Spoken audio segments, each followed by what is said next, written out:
குடியரசுத் தலைவர்கிட்ட போய் ஆட்சி அமைக்கிறது உரிமை கோரலாம்ல, 272 போதுமே. அதாவது எங்கள் தலைவர் அமித்ஷா அவர்கள் எப்பவுமே ரொம்ப புள்ளி விவரத்தில் கவனமாக இருப்பார். நான் ஏற்கனவே முன்னாடி கூட சொல்லியிருக்கேன். அதாவது எங்கள் கட்சியில் மட்டும்தான் ரொம்ப கிராஸ் ரூட் லெவலில் இந்த எலெக்ஷனையே கூட நீங்கள் மிக சரியாக கவனிச்சிங்கன்னா மேக்ரோ லெவல் பிளானிங் பண்ணலை, நாங்கள் மைக்ரோ லெவல் பிளானிங் பண்ணியிருக்கோம். இதை இன்னும் விளக்கமாக நான் சொல்லணும்னா, இப்போ தமிழக தலைவர் இருக்காங்க இல்லையா, தேர்தல் முடிஞ்சோன்னு யாருமே வீட்டில் இல்லை, 2ஆம் கட்ட தலைவர்கள் கூட இல்லை, எல்லாருமே வாரணாசி ஒவ்வொரு பகுதிக்கும் நார்த் ஈஸ்ட் வரைக்கும் எங்கெங்கெல்லாம் தமிழர்கள் இருக்காங்களோ, வெஸ்ட் பெங்கால் கூட போனாங்க. எங்கள் மக்கள் எல்லா இடத்துக்குமே நாங்கள் பிரித்து அனுப்பிச்சிருந்தோம். ஹைதராபாத்துக்கு, தெலுங்கானாக்கு, ஆந்திராக்குன்னு எல்லா பக்கமும் போனாங்க. முதல் கட்டம் முடிச்சதுனால நிறைய பேர் இருந்தாங்க.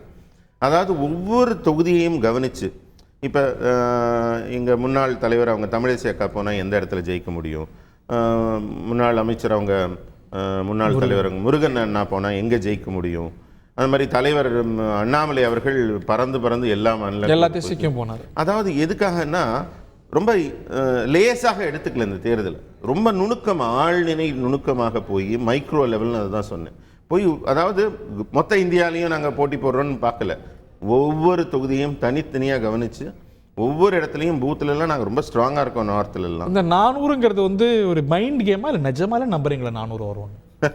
அதாவது நம்பிக்கை இல்லாமல் யார் சொல்ல போகிறாங்க. மைண்டு கேம்னா இதை கொஞ்சம் பிரதமர் ரொம்ப நகைச்சுவையாக சொன்னார். இந்த ட்ரெண்டு செட் பண்ணோன்னு அதுக்கப்புறம் நாங்கள் வெற்றியா தோல்வியான்னு பேசாமல் அவங்க எல்லாருமே 400 வராதுன்னு பேச ஆரம்பிச்சிட்டாங்க. மற்றபடி பாஜக வராதுன்னு அவங்க பேசுறதுக்கான சூழல் இல்லாமல் போச்சு. உனக்குமே கஹா லே ஜா ரஹா ஹூம் சார். அவங்க பிரதமர் தேர்வு வரைக்கும் போயிருக்காங்க சார். ஜூன் 1ஆம் தேதி கூடி இருக்காங்க. 3 நாள்ல நீங்க யார் பிரதமர், சனிக்கிழமை ஒருத்தர், திங்கக்கிழமை ஒருத்தர்னு சொல்லும்போது 3 நாள்ல முடிவு பண்ணிடுவோம். 5 வருஷத்துக்கு ஒரே பிரதமர் தான் அவங்களும் தெளிவா இருக்கிறாங்க, உறுதியா இருக்கிறாங்க. எந்த 3 நாள்னு சொல்லல அவங்க. அது இந்த ஆண்டு வந்த 3 நாள் வருமா அடுத்த ஆண்டு வருமானு தெரியல. நீங்க ரொம்ப நல்லா பார்த்தீங்கன்னா அவங்களுக்குள்ள ஒரு இணக்கமான சூழலே இல்லை. இப்ப பிரதமர் வேட்பாளருக்காகனா நீங்க யாரெல்லாம் முன்னிறுத்துவீங்க? இந்தி கூட்டணியில் யாரெல்லாம்? நிறைய பேர் இருக்காங்க. ஒரு நபர் சொல்லுங்க, முதல் நபர் சொல்லுங்க. யாரு? too many candidates. முதல் நபர் யாருன்னு நீங்க சொல்லுங்க. யாரு? அதான் அவங்க 3 நாள்ல முடிவு பண்ணுவாங்க. முதல் நபர் நம்ம ஒரு பேச்சுக்காக நம்ம கேட்கிறேன். இந்தி கூட்டணியில் யார்? ராகுல் காந்தி முன்னிறுத்தலாமா? ஒரு அதுல கண்டெண்டரா இருக்கலாம்ல, ராகுல் காந்தி அந்த தகுதி இருக்கும்ல. அப்படி இருந்ததுன்னா ஏன் அவங்கள வயநாட்டில் போட்டிடுறப்ப அவருக்கு எதிர்ப்பு இல்லாமல் அவர் ஜெயிக்கப்படலை? ஒரு பிஎம் கண்டெண்டராக அவர் இருந்தார்னா அவர் ஏன் எம்பிக்கே தகுதி இல்லாதவர்னு அவங்க ஏன் பேசுகிறாங்க? அதாவது நீங்கள் பார்த்தீங்கன்னா அவங்களுக்கு எல்லாமே இந்த தவக்கலை கால் எடுத்து விட்ற கதை சொல்லுவாங்களா, அந்த மாதிரி இன்னொருத்தர் வந்துடக்கூடாதுன்னு ரொம்ப தெளிவாக இருந்தாங்க. இப்போ உதாரணத்துக்கு நான் என் கண்ணசைவுக்கு தான் பிரதமர் ஏற்பாடு செய்ய போகிறோன்னு சொன்ன தமிழக முதல்வர் அவர்களை எங்கேயுமே கூப்பிடலை. அவர் வேற என்ன செய்யறதுன்னு தெரியாமல் அவர் ஓய்வுக்காக செல்ல வேண்டிய ஒரு நிலை ஏற்பட்டது அவருக்கு. எந்த மாநிலத்திலும் டெல்லியிலலாம் நடந்த கூட்டத்தில் காணொலி வாயிலா பேசினார். பிரச்சாரத்துக்காக அவர் அழைக்கப்படவே இல்லை. அதனால பாத்தீங்கன்னா அவங்களுக்குள்ள ஒரு ஒருமித்த கருத்து, ஒரு காமன் கன்சென்சஸே இல்லை. இப்ப நம்ம தலைப்புல நீங்க ரொம்ப தெளிவாக ஒரு விஷயம் சொல்லியிருக்கீங்க. எனக்கு ரொம்ப மகிழ்ச்சியா இருந்த உங்க தலைப்பை பார்த்துட்டு, வெற்றி கோப்பை யாருக்கு அப்படின்னு கேட்டிருக்கீங்க, ஒருமையில கேட்டிருக்கீங்க. இப்ப சொல்றதுன்னா நாங்க மோடிக்கு அப்படின்னு நாங்க சொல்ல முடியும்.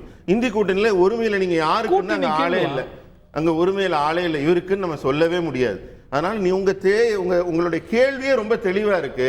இது யாருக்குன்னா மோடிக்கு அப்படின்னு நீங்க கொடுக்கிறது. என்டிஏவுக்கா இந்தியாவுக்கா எப்படி வேணா புரிஞ்சுக்கலாம். கட்சிக்கு நீங்க கேட்கல, யாருக்குன்னு நீங்க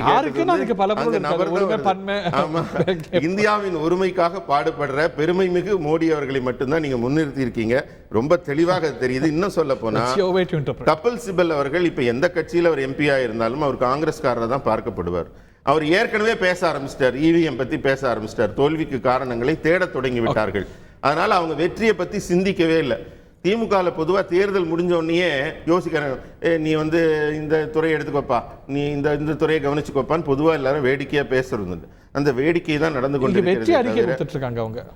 அதாவது அவங்க வெற்றி கொண்டாட்டம் இன்னைக்கு ஜூன் 3ஆம் தேதி தானே கொண்டாட போறாங்க.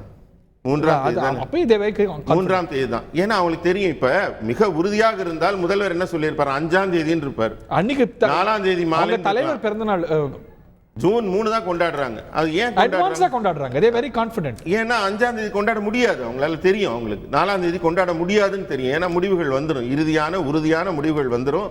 கொண்டாட முடியாதுன்னா ஆத்ம திருப்தி செஞ்சுக்கிறாங்க. தொண்டர்களை உற்சாகமா வச்சிருக்க வேண்டிய கடமை அவங்களுக்கு இருக்கு இல்லையா, அதுக்காக செய்கிறார்கள். ஒரே ஒரு விஷயம் இறுதி கருத்தா சொல்றேன் என்னோட இதுக்கு.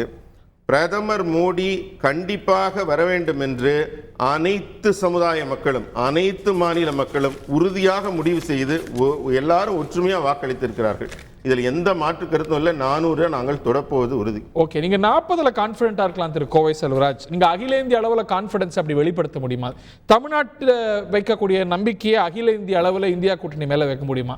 இன்னும் நிறைய சீண்டு இருக்காரு உங்களை, அதுக்கெல்லாம் பதில் சொல்லுவீங்க. அதாவது இந்தியா முழுவதும் நீங்கள் தென்னிந்தியாவில் எடுத்துக்க, கர்நாடகா, கேரளா, தமிழ்நாடு, தெலுங்கானா, ஆந்திராவில் 131 தொகுதியில் ஒரு தொகுதி கூட பிஜேபிக்கு வராது. அவர் வசனம் பேசிட்டு இருக்காரு. கர்நாடகால கூட வராதா? தெலுங்கானால வராதா? ஒரு சீட்டு கூட வராது சார். கர்நாடகாவில் இவங்க செஞ்ச கூட்டணி, தேவகவுடோட கூட்டணி சேர்ந்து மக்கள் ஒட்டுமொத்த பெண்களும் சிரிக்கிறாங்க இன்னைக்கு அந்த கூட்டணி பார்த்து. அதை இன்னும் நான் சொல்ல வர்றேன்.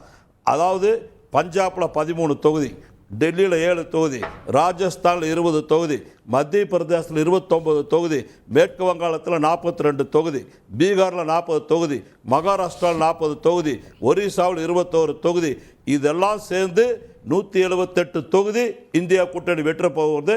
மேற்கு வங்காளத்தில் அந்த அம்மா ஜெயிச்சாலும் இந்தியா கூட்டணிக்கு ஆதரவு தான். எல்லாம் ஒற்றுமையாக தான் இருக்காங்க, யாரும் ஒற்றுமையாக இல்லாமல் இல்லை. அதாவது எந்த அச்சம் இல்லாமல், பயம் இல்லாமல் 1ஆம் தேதி தெளிவாக கூடுறாங்க. இவங்க பயத்தில், அச்சத்தில் அவரே பொங்குறாங்க. அவர் என்ன பேசுறதே தெரியாமல் பிரதமர் அவர்கள் நான் ரொம்ப மதிக்கிறோம். அதாவது இந்தியாவுடைய பிரதமர், நமக்கு பிரதமர் தான். அவர் என்ன சொல்கிறார், நான் கடவுளோட குழந்தைங்கிறாரு. கடவுளோட குழந்தைன்னு என்ன எப்படி இருக்கணும்? பேசுகிறவங்கள, திட்டுறவங்கள, பாராட்டுறவங்கள எல்லாருக்கும் ஆசீர்வாதம் பண்ணணும். இவர் என்ன செய்கிறாரு, யாராவது இவரை பற்றி தப்பாக பேசுனா இடி அனுப்புகிறார், ஐடி அனுப்புகிறார். ஒரு முதலமைச்சரவே கைது செய்கிறார். நீதிமன்றமே, உச்ச நீதிமன்றம் என்ன கேட்டது, கெஜ்ரிவால் என்ன செஞ்சார், உங்களால் ஆதாரம் இருக்கா, நிரூபிக்க முடியுமா அப்படி கேள்விக்கு நீதிபதியே கேட்கிறாரு, பதிலே சொல்ல முடியல.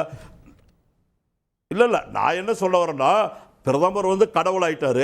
அப்போ ஓட்டு பெட்டியில் யாருக்கெல்லாம் ஓட்டு போட்டிருக்காங்க இவர் ஞான கண்ணில் பார்த்து சொன்னாருங்கிற மாதிரி ஒரு அமித்ஷா அவர்கள் தெரிஞ்சுட்டு தான் 310ங்கிறாரு. இனி வர்றது 400ங்கிறாரு. எந்த 10 வராது, எந்த 20 வரப்போகிறது இல்லை.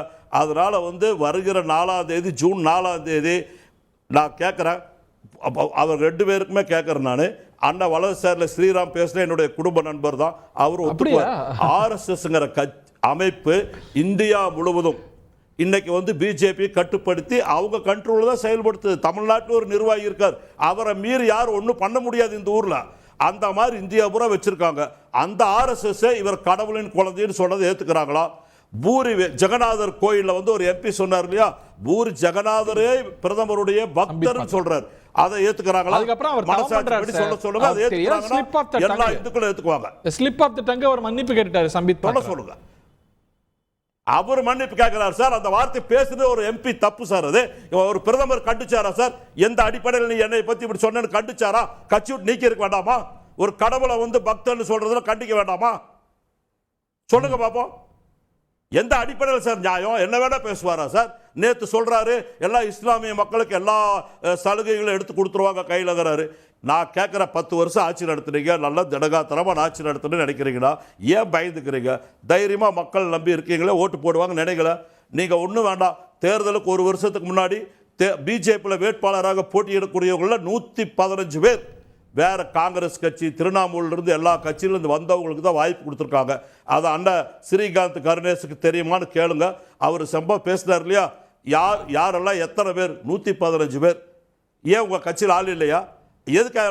எல்லா கட்சியிலும் விமர்சனம் இல்ல. இன்னைக்கு திமுக அமைச்சர்களா முக்கிய பொறுப்புல இருக்கிறவங்க எல்லாம் அதிமுக வந்தவங்க தானே, உங்க பாதையை கூட கேட்பாங்க தானே சார். அது வந்தாங்க, சீட்டு கொடுத்தாங்க, அது பிரச்சனை இல்லை சார். நான் கேட்கறது 115 பேர் நீங்க மிரட்டி சார். நீங்க என்ன செஞ்சீங்க? 121, ஒரே நிமிஷம், 121 வழக்குகள் நீங்க இடி வழக்கு போட்டது. அந்த 121 வழக்குல அரசியல்வாதிகள் மட்டுமே 115 பேர். எதுக்கு போட்டீங்க? மிரட்டி பயப்படுத்தி அவங்களை உங்க கட்சியில் சேர்த்துறதுக்காக போட்டீங்க.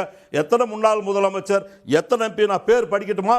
கீதாங்கர் அந்த அம்மா MP, சோழன் சட்டார்ஜி, சவுல சௌத்ரி, ஜோதி மிர்தா, கீதா கோவிந்தன், அர்ச்சனா பட்டேல், CM ரமேஷ், பாஸ்ராஜ், ஜிண்டால், நவீன் ஜிண்டால், பெரிய ஸ்டீல் மில் ஓனர், காங்கிரஸ் கட்சியில் MP இருந்தார். அதுதான் வாஷிங் மிஷின் யோசனை பாருங்க. அதுதான் இவங்கள வாஷிங் மிஷின் அவங்க கரையெல்லாம் இங்க வந்தா போய்டும்ங்கறாங்க பிஜேபிக்கு வந்தா. அதான் நான் சொல்ல வரேன் சார். மகாராஷ்டிராவில் மகாராஷ்டிரால வந்து என்ன சொன்னாரு, 7,000 கோடி ஊழல் பண்ணிட்டாருன்னு சொன்னாங்க சரத்பவாரோட மாப்பிளைய. கட்சியில சேர்ந்த மறுநாளே துணை முதலமைச்சர் ஆயிட்டார், ஊழல் எல்லாம் போயிருச்சு, அந்த வழக்கையும் ரத்து பண்ணிட்டாங்க. செய்திகளை உடனுக்குடன் தெரிந்து கொள்ள உடனே சப்ஸ்கிரைப் பண்ணுங்க.